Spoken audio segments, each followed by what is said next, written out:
بسم اللہ الرحمن الرحیم۔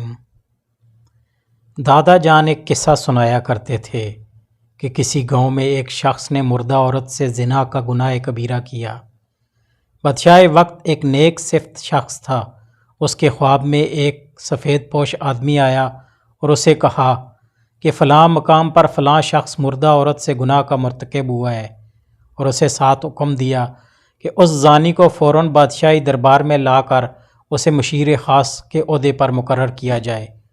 بادشاہ نے وجہ جاننی چاہی تو فوراً خواب ٹوٹ گیا۔ وہ سوچ میں پڑ گیا۔ بہرحال اپنے سپاہی روانہ کیے۔ جب وہ جائے وقوعہ پر پہنچے تو وہ شخص وہیں موجود تھا۔ سپاہیوں کو دیکھ کر وہ بوکھلا گیا اور اسے یقین ہو گیا کہ اب اس کی موت کا وقت آن پہنچا ہے۔ اسے بادشاہ کے سامنے حاضر کیا گیا۔ بادشاہ نے اسے اس کا گناہ سنایا اور کہا، آج سے تم میرے مشیر خاص ہو۔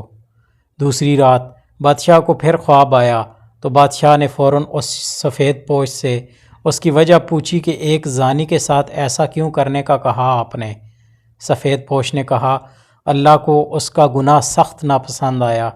چونکہ اس کی موت کا وقت نہیں آیا تھا، اسی لیے تم سے کہا گیا کہ اسے اپنا مشیر بنا لو تاکہ وہ عیش میں پڑ جائے اور کبھی اپنے گناہ پر نادم ہو کر معافی نہ مانگ سکے، کیونکہ اس کی سزا آخرت میں طے کر دی گئی ہے۔ مرتے دم تک وہ عیش میں غرق رہے گا، اور بلکہ خوش بھی ہوگا کہ جس گناہ پر اسے سزا دی جانی چاہیے تھی، بدلے میں اس گناہ پر اسے اعلیٰ عہدہ مل گیا۔ سو اسے گمراہی میں رکھنا مقصد تھا۔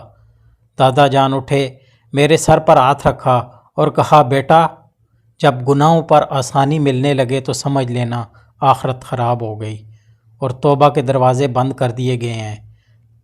لہٰذا گناہ پر فخر یا سہولت ملنے پر خوش نہیں بلکہ معافی مانگنی چاہیے۔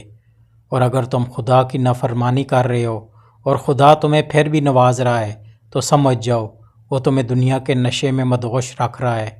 اور اگر تم یہ سمجھتے ہو کہ تم 5 وقت کی نماز ترک کر رہے ہو تو یہ غلط ہے۔ اللہ ہی تم کو اپنے گھر لانے کی توفیق نہیں دے رہا۔ لہٰذا اپنے گناہوں کی معافی مانگنا اور اس کے بتائے رستے پہ چلنا۔ خدا ہم سب کو ہدایت اور موت سے پہلے توبہ کی توفیق دے، آمین۔